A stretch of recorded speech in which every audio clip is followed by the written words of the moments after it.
Welcome to the Squint Podcast. Today we are thrilled to have Willie Duggan here to talk about how our light environment impacts our health. And he is an expert in this field, coming from generations of light designers specializing in creating healthy light environments for homes and businesses. We were fortunate enough to catch Willie coming off of the 2025 IALD Enlighten Europe conference. That's where all the people who know light the best and who design light for homes and offices come together and talk about new ideas and new concepts. He just returned back from Valencia, Spain, where he joined that conference and shed some light on some of the issues we talk about at Squint. Welcome, Willie. We're so glad to have you here. Today's Squinters, we have a very special guest. His name is Willie, and he runs an amazing lighting company in Ireland.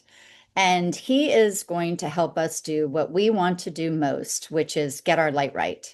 And we talk a lot about how you get your light right. And people say, well, Shannon, I can't spend my days in front of, a fire at night. And it's very difficult for me to try to mitigate this risk. And many people don't understand the risks. And so fortunately, Willie is tackling these issues. He's studied quantum biology and he's applying it to real life solutions in the environments where we spend time most, which is our homes and our offices. So Willie, thank you for being here. And it's such a pleasure. Tell me a little bit about how you got started, how your family, I know you've had this company. It's a family business since 1935. Tell us how you got interested in light and how you're applying it to your work. Look, firstly, it's great to be on, Shannon. Cheers for the invite. I grew up in lighting. It's a family business, so we're 1935. My grandfather was Willie Duggan. He set the company up, and my father and mother ran the company then we're lighting designers and suppliers.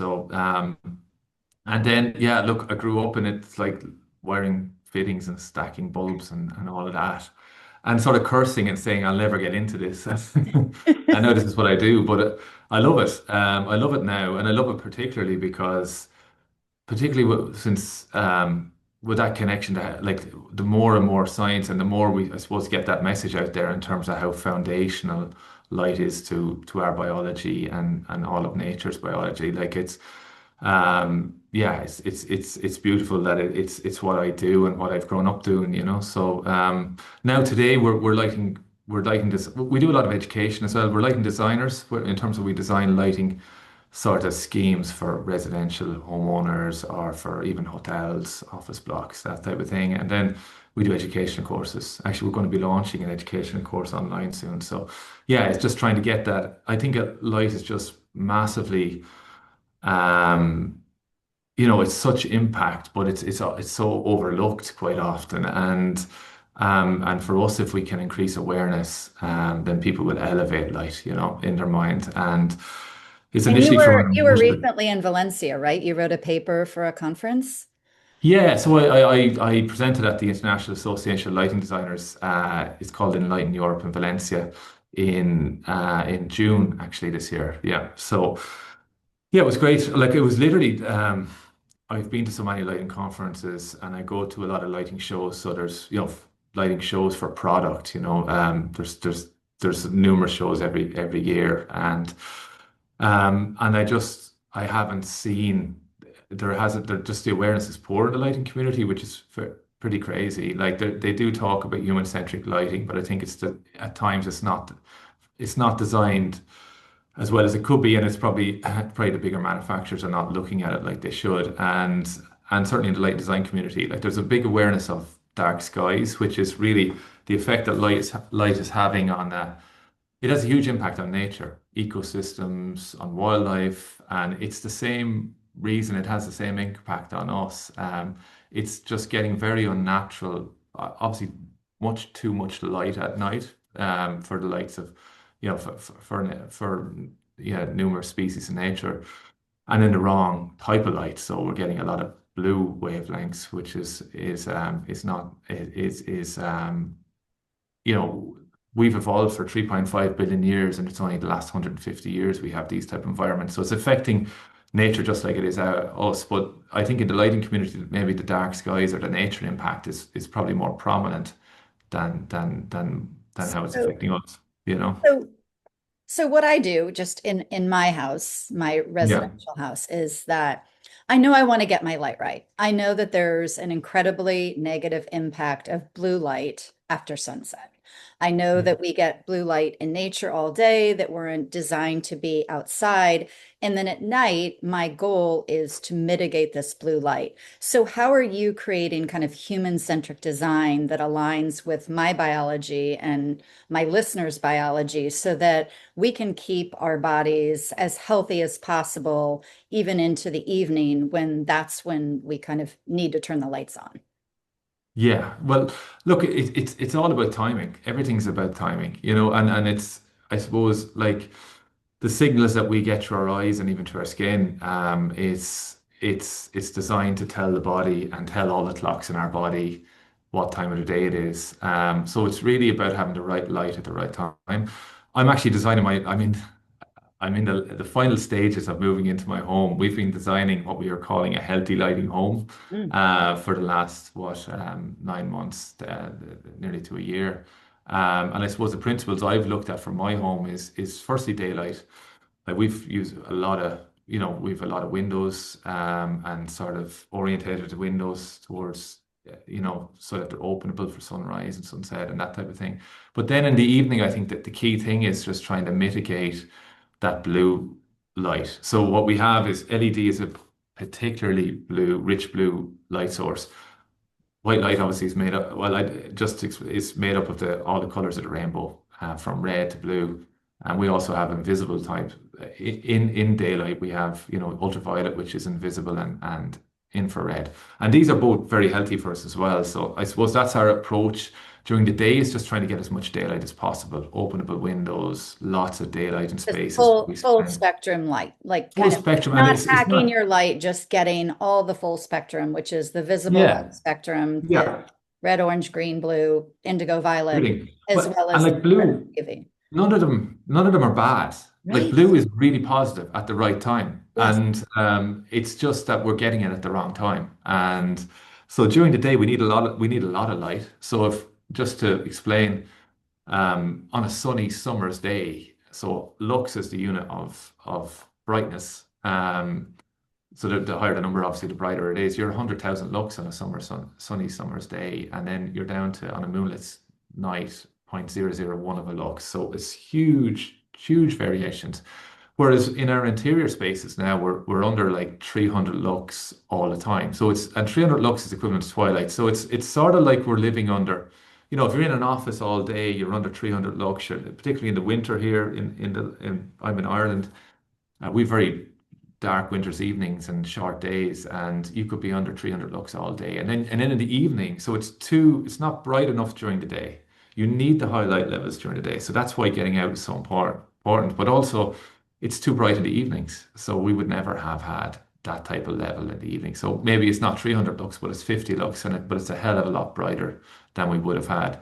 So it's really in terms of approaching your lighting and trying to mitigate that is just managing. In the evening, we would only have had candles and fire, and it's trying to get back to that. So candles are incredibly healthy. It's a great light source. Obviously, it's not practical in terms of, but the likes of the incandescent bulb is really, really healthy.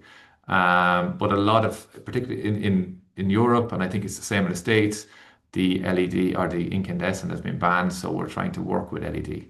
And with that, then there are LED bulbs and a number on the market that will switch down to a redder light source. So if you switch it a number of times, you can switch down to much warmer. So color temperature is how close to sunset. Color, fire is a warmer color temperature. And then cooler color temperature is more blue, more daylight. But in the evening, it's warm. It's what you need. So yeah, that's like Can I in ask terms of can I ask a in essence. logistical question? Yeah. Because this is always, all there's light therapy is kind of all the rage. Photobiomodulation, which is Yeah. this, thousands and thousands of research studies that's showing the positive impact of photobiomodulation on health, red and infrared light. But they're using lights. So if you're using an LED light that is blue at its source, how do you actually change it so that you mitigate the blue and make it more red? What is It's what is the process of that? they put a phosphorus coating on it. So it's a blue light source behind it, and it's a type of phosphor they put on will sort of filter the light and I will see. change the wavelengths of it. So it'll mitigate it. But the problem is when you have what we call as an emission spectrum, and not to get too technical, but it's like again, it just shows the colors that is in a particular light source. And even with the phosphorus coating, what you have is like a peak in the blue. You have quite a high peak in the blue. Whereas if you look at daylight, it's very even. It's you get all the colors. So sometimes your eye will see it as the same color, but the body won't because it's different. It's different sort of wavelengths behind it. The eye just marries them together and sees them as the one. And Right, that's the problem, I think, even in the lighting industry. They just say if it visually looks the same, it is the same, but it's not. right. But it's a phosphorus coating. But we can produce infrared. Obviously, the photobiomodulation, we're producing infrared from LED. So all of those red light panels are LED panels. So there is a possibility to produce infrared from LED. But the problem, I suppose, what we have, and it's the same, I think, in the States, there's such a drive towards energy efficiency. And that's why LED was this energy efficient light source. But it's driving, they have energy efficiency metrics, which are hampering companies. If you bring in infrared, it's not going to be quite as efficient. So on the same metric. So yeah, it's trying to change priorities, I think, in terms of how manufacturers manufacture and how the type of standards and regulations and all that type of stuff. So, Uh, so in the evening, as and I'm a proponent of blue blockers too, just at yeah, they're least, brilliant. Yeah. yeah, right. I mean, at least until we can have someone like you, kind of mitigate our environment. But short of that, when people are exposed to a lot of LED blue light, I think blue blockers are important in the evening. So what kind of the goal then at night is to completely eliminate the blue light because that is not light. That's only light that we see in nature. So I call it the good blue light and then the bad blue light. And the bad blue light is that blue light that comes at the wrong time. It's not supposed to be there. And in fact, it's kind of unmitigated blue light because it's not surrounded by red. It doesn't have this full Yeah. spectrum sun. So at Yeah. night, then, the most important thing that people can do is to figure out their light and to mitigate this blue light. And you are creating homes and creating kind of this human-centric design places so that the light is more aligned with people's biology. And tell me, can you talk about maybe a certain project you did and maybe some results and kind of how people felt the difference when they were mitigating their light at night? Yeah, well, like I can tell you from my own experience, and as I said, we're bringing it into like there the lighting. Like there are some good products out there, but we're really trying to push manufacturers to change how they do things. So like initially for people, it's just changing their light bulbs to the right type of light bulb, and having that ability to step down to a redder light source as the evening goes on. As I said, my home is actually a pilot project, and we're promoting it. I spoke about it in Valencia. I'm actually speaking in London in November as well. And it's really using it as a look, this is a test case, this is a chance to design a home, really looking at it fundamentally from a quantum biology and circadian perspective. Like there's lots of different products. So it's initially, if you're doing a new home like mine, you'd have a chance to do that. Like I was able to build in a lighting control system. I was able to look at my windows and my glazing and try and orientate. Even though I think a lot has to change in windows, they're blocking out a lot of our infrared, which needs to come back in. I was chatting to some architects from London when I was in Valencia, and they're doing a pilot project in London where they're bringing back in through glazing, and it's very possible. It was purposely blocked. And I think sometimes we need a little bit of humility when we're approaching what we do in lighting and architecture and everything, because I think we don't realize the problems we're causing sometimes. But um, so yeah, like if you're looking at a new build like mine, like I can give you, it's getting the daylighting right, and then in the evening I use a lighting control system that will change color temperature. So there's a technology called dynamic white where it will automatically go from a bluer light source to a redder light source in the evening. And the vision is late in the evening, it dims right down. So your lighting should go from above your head. In a lot of residential spaces, you see and I think it's the same in the States, you have a lot of spotlights they're probably massively overused. I don't, spotlights are quite functional, but during the daytime, you should get light from above your head, but in the evening, it should come from low level. And that's again quite intuitive when you think about it. And that's what we've tried to do. We've tried to build in hidden lighting. You can use LED tape, which comes in these rolls. I don't know if you've seen it before, but Mhm. you can integrate lighting in architectural features, like at skirting level in your kitchen or something like that. That's what I've done. You're lighting onto a timber floor and it'll look beautiful, but also be, getting the light from the right location with the right sort of spectrum.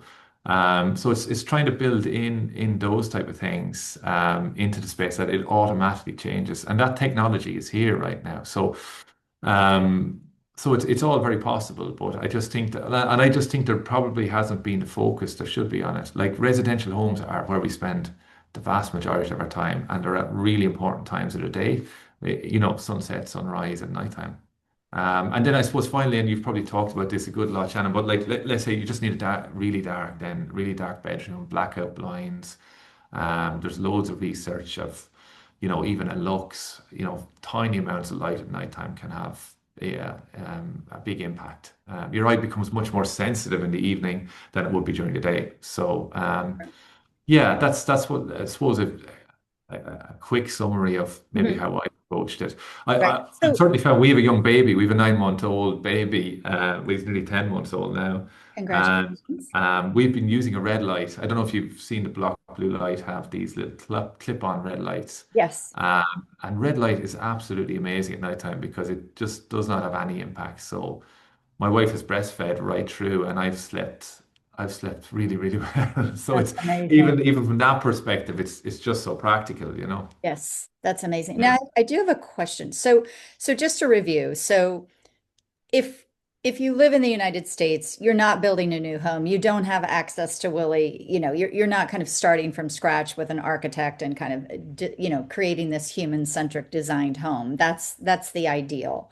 But for Mm. people right now, today in the evening, you're saying obviously you can make bulb changes. Those are Yeah. important to change your bulbs from a bluer to a redder tint, Yeah. more in line with your circadian rhythm, and then to keep your lights low. And so what that means is at night, I mean, I don't like big lights at night, and everyone, laughs because I turn off the light, turn off the light. So Yeah. the goal then is change your bulbs to move it from blue to red, and then bring the light down. Instead of these can lights that we live under at night, it's probably more of a lamp moment or lights that are lower from the ground. That is more in sync with our circadian rhythm. Yeah, that's 100% Okay. like how I would approach it, even just from a aesthetic perspective in terms of how the space feels. It's the exact same in Ireland, and we just often see people with their homes and they just have these spotlights everywhere. But lighting with spotlights like that it's a functional lighting. We will put them specifically where you're doing functional tasks in your kitchen. But a lot of your home is a space you want to relax in, and it's crazy when you see it because we would always, and in my dad's time as well, we would have designed you know, restaurants, hospitality areas, that as the evening goes on, your lighting gets lower and warmer. And that's, intuitive. I suppose it's an intuition, but that's actually what's good for us. So yeah, using table and floor lamps and just having bulbs. As I said, there's a number of different brands. There's block blue light stuff. I think there's it's got Scott Zimmerman has a Nera bulb, which has some infrared in it as well.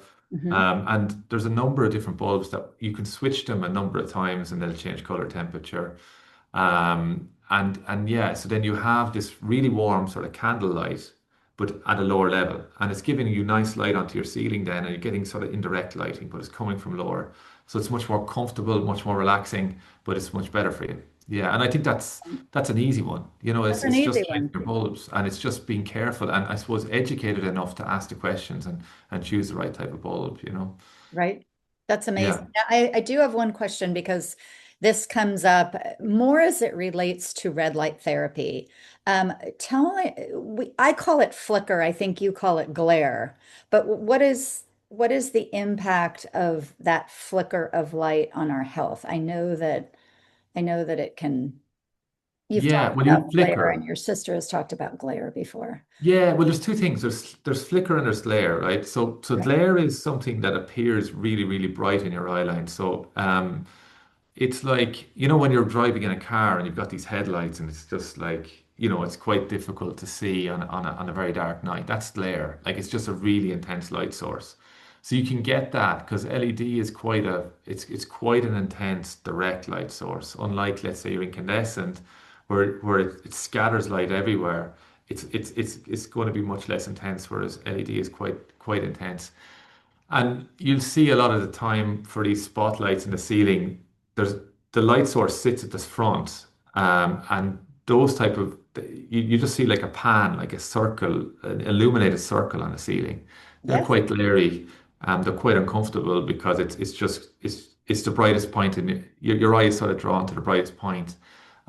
Whereas if you can get sort of even with spotlights or even with shades where you have a proper shade that's blocking the light source. The nicest type of light to get is indirect light. It's reflected light. It's light reflected off our room surfaces. So even with the likes of, you know, hidden lighting, we get light reflected off the floor or your table and floor lamp. But when you look directly at the light source, it's very glary, it's very uncomfortable. Um, and then the second thing is flicker, and flicker is like flashing. So fluorescent used to flicker, but LED does too. So it's sort of, and particularly when we dim it, so you need to look for like a flicker-free. Daylight doesn't flicker. You know, daylight is the same. It's the same. It doesn't flash on and off. But when you're dimming an LED, it'll, particularly with the color, you know, the color change type of applications. It's called PWM, but basically what it is flashing it on and off quicker and quicker. So it's on and off for more or less times. Hmm. It's a total background stress. All of these are background stresses. Obviously, we're getting the wrong signal from the blue light, and it's a very energizing light. The blue light is your cortisol spikes and that. But you also have this background stress. It's linked to a whole range of things like eye strain, and it's linked to headaches and migraines, and you know, Everything. yeah, Diabetes, cancer, yeah, yeah. Well, the blue light then as well is like all of that. So but particularly the flicker is sort of the headaches and all of that. But interesting. I So think that people may be these are getting, all I just think people are stresses, you getting, know? yeah, people are getting migraines all the time in these eye floaters. And Yeah, much of yeah, that has to do, I mean, not just with their screen time, but actually, you know, the LED lights that are in their house. yeah. And our screens are flickering as well at times, you know. Right. So, and I just think the screens are the big elephant in the room. You know, like we can design the best lighting scheme, and even for my own home, I'm trying to really understand how to deal with it. And at the moment, it's blue blocking glasses, but um, you know, we'll have a beautifully lit environment, and then you're looking at a screen all night. Sure, it's going to cause the problem. So, yeah, the screens are. It's a multifaceted thing. It's a multifaceted problem. It's screens, it's artificial lighting, it's how we combine that with daylighting. Yeah, yeah. So And that's why, I mean, when I say it can be overwhelming at times because it seems like there's so much to mitigate, but I think it's just making small changes every day, you know, kind of, you know, yeah, change out your bulbs one day and then maybe change to some more floor and table lighting and then reduce your screens, you know, stop watching so many shows at night, you know. And so over time, I think we can help get our light right and hopefully over time kind of feel the difference in how we feel. but even just blue blocking glasses to start, I started them 2 years ago, and yeah, they make such a huge difference. And you do them for a week, and that's what I've tried to do, even in Valencia, chatting to the lighting designers, even to manufacturers. I've arrived over to meet them with blue blocking glasses. So, like, the best way you can understand this is experience it. So Sure. get yourself a pair of these, wear them for a week, and see how you feel. And then it starts to take on a life of its own, because you go, like, because the sleep quality, you feel so much more refreshed. I often equate it to, the days you might spend on the beach, and then you're outside all day, and then you come home and you just sleep like somebody, Mhm. I don't know, hit you over the head or something. Right. You're just out. Yeah. And I just think, yeah, I think a really easy place for people to start is get a pair of blue blocking glasses, try them for a week and see. And what I think is so fantastic with them, and I think what we need to learn, is that blue blocking glasses, they treat the environment as one lit environment. So it takes a care of I wear them through my hometown in the winter, and it shows me how we should light our town. Like and when you take them off, it's crazy. I don't know. I'm sure you're the same, Oh, Shannon. yeah. You're You wearing mean it's everything's so holiday blue. time? Wait, it's holiday time. It's always Yeah, amazing when I have my yeah. blue blockers on, just to see all the holiday lights and you turn on these blue blockers, you're like, whoa, we are lit up. But when you take them off, then everything just appears so blue, and you're going. And I think it's sort of like a little bit like with sound. If it's a noisy space, you sort of, your system gets, sort of elevates, or sort of steadies at that level.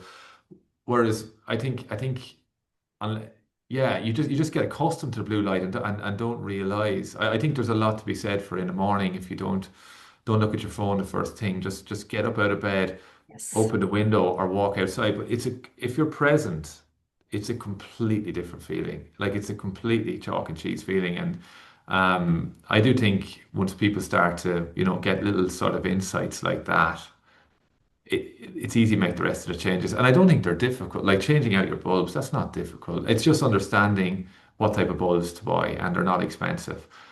So any home can be easily turned into a much more, biology friendly sort of space.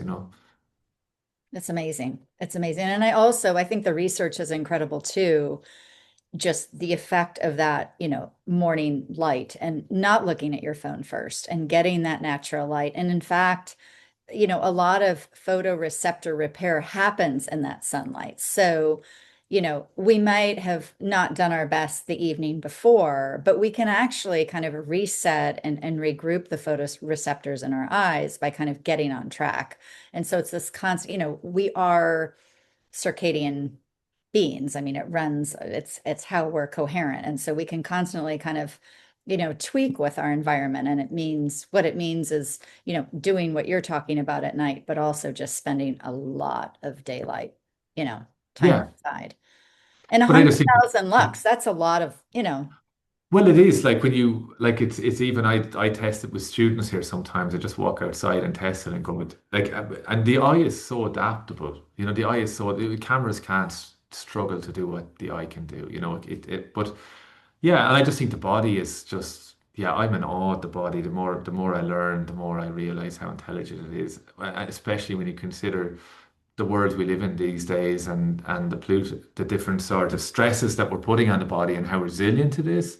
And the fact that, like you're saying, we can cause disruption, but if you put us back in the right environment, the body just regenerates itself. And it's an uplifting, it is. it's an uplifting way to look at it. It is. It's very hopeful. And a lot of, I know that you study quantum biology as well, but when we study, the opsins in the eye and melanopsin and neuropsin, like melanopsin that views blue light, we are extremely sensitive to blue light. And Yeah, it's this education of kind of understanding that we are sensitive to blue light because the natural blue light is our timekeeper. So when we're outside during the day, that is, we see blue in the morning, and then it's the peak in the, midday, and then sunset is the last of the blue. So that's our natural timekeeper. And then at night, we get into these environments and we start seeing more blue and, kind of the wrong light at the wrong time. But we just Yeah. need more education. Well, this is it. And I just think it's so intuitive. And to me, what's been for my own journey, like what's been so intuitive is that, and I think I use it as my yardstick to sort of guide me is like when you look at we've evolved, life has evolved for 3.5 billion years under this outside in nature, under this clear day-night cycle with these clear signals. We've only had artificial light since 1870 and not, um, or maybe 1900 after electrification of the World Fair in Chicago. So I equated that just for my presentation, and that's equivalent to, if you wanted to use an analogy to a year, it's the time it takes to take one in-breath over a year. That's how much that's how new the environment that we live in now. And then the fact that I think we've grown up in it. We've been born into this environment. This is all we've ever known, and we think this is normal, but it's so far from normal. And it's just trying to reset that expectation and understand that yes, our biology has evolved for over a year, for the whole year under this particular clear signaling and clear day-night cycle, and then for like this in-breath time we've lived like this. And yeah, so I don't know. And I use that for a yardstick for everything because I think that, you know, if how did we live before? It ties in again in quantum biology to diet and all the rest. It's sort of what's new and then it's easier to trust, maybe the stuff, the environment that it's trying to get back to what we're optimized for really, isn't it? Hmm. And Yeah. it's only been, what, 150 years that we've lived kind of under this artificial Yeah. light that our body Yeah. kind of, they really don't know what to do with it. And Yeah.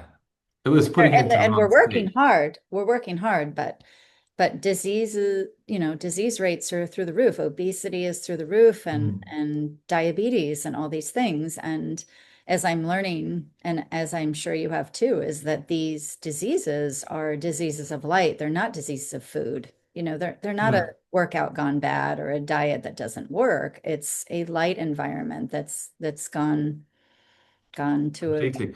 And like LED has made it worse. LED's around since maybe 2010, like 2010 it started to become much more commonly used, maybe 2013, 14, but an LED makes things a hell of a lot worse. Like we used to have halogen, we used to have incandescent, and these were actually quite healthy. They had a lot of, infrared, and they had a very broad spectrum infrared. So what we get from daylight, like 50% of daylight is infrared. So it has huge impact on our mitochondria, a huge impact on our ability to produce energy and for the operation of really mitochondria nearly in every cell in the body. But we've now, since the introduction, and when LED arrived, like the whole selling point was this is so efficient and it lasts so much longer. And I even said it myself, like what they did is they cut off the infrared. They purposely cut that out because to them or to the lighting industry, that was thought of as wasted heat, which it was never wasted at all. It's just that there wasn't that understanding. So and then at the same time, we've blocked infrared in our windows. So we've created so we've got more blue light now with LED, and then we've got less infrared, and we've got no infrared coming in our windows either. So we've created these very sterile environments, and it's really happened quite quickly. Like obviously, daylight, artificial light has caused all the problems it has, and you have fluorescent, but I think it's been exaggerated the last 10 years because LED and the environments are getting worse. So.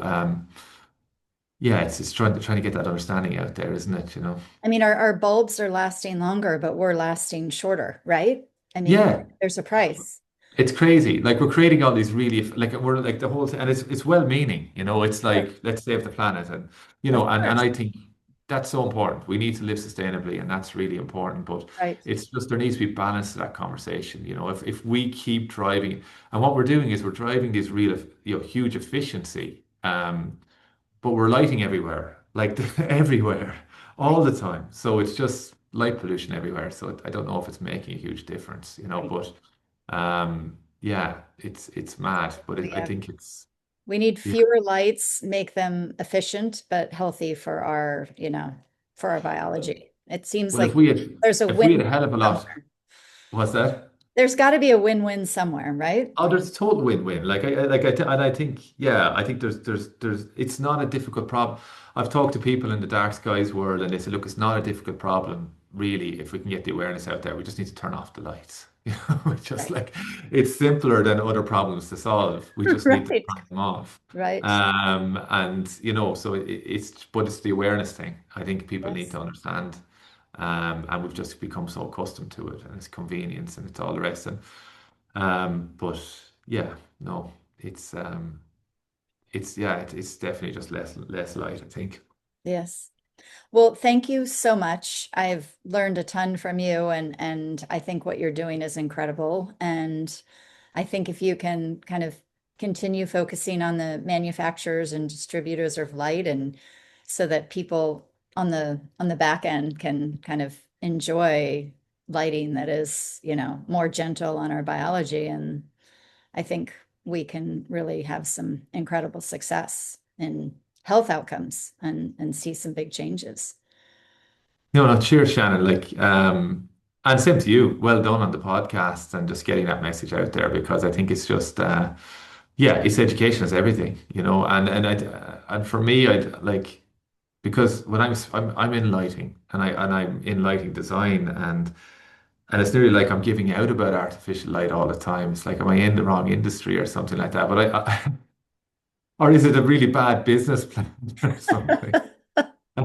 But I think you're it's doing more the like, right thing. yeah. Well, I spoke when I was speaking in Valencia. Like, it was a room full of lighting designers for around the world, and I was in the middle of my talk, and I was here. Oh my God, I'm sort of ditching artificial light to all these people, and it's their profession. But I think they really resonated with it, and why I think it's not why I think the education piece is so important is, even for us, even if we were trying to be smart as an industry and be smart as a profession, if we can, educate people to understand how foundational it is. Like it's not just important. Like, it's the I've heard it described recently as the operating system that the body runs on, and it's intrinsic to, and we're only learning. Like, there's so much they're learning, so it's and if we can get people to understand that, then people will value it. They'll spend more, they'll do it right, they'll employ lighting designers in ways that never employed them before. Like, we should be involved in hospitals. Like, For we should sure. 100% be involved in hospitals. I was on a call before I went, one a quantum biology call actually, and one of the ladies on it, she was talking about her son was very, very ill. Like, on he sort of was really, it was very, very critical. And at the time, he was in hospital for quite a while, and they had said, because they it nearly was at the point of, there's not much more we can do. And they asked him what his one request was, and he said, I just want to go outside. And she said when he started to go outside, he changed.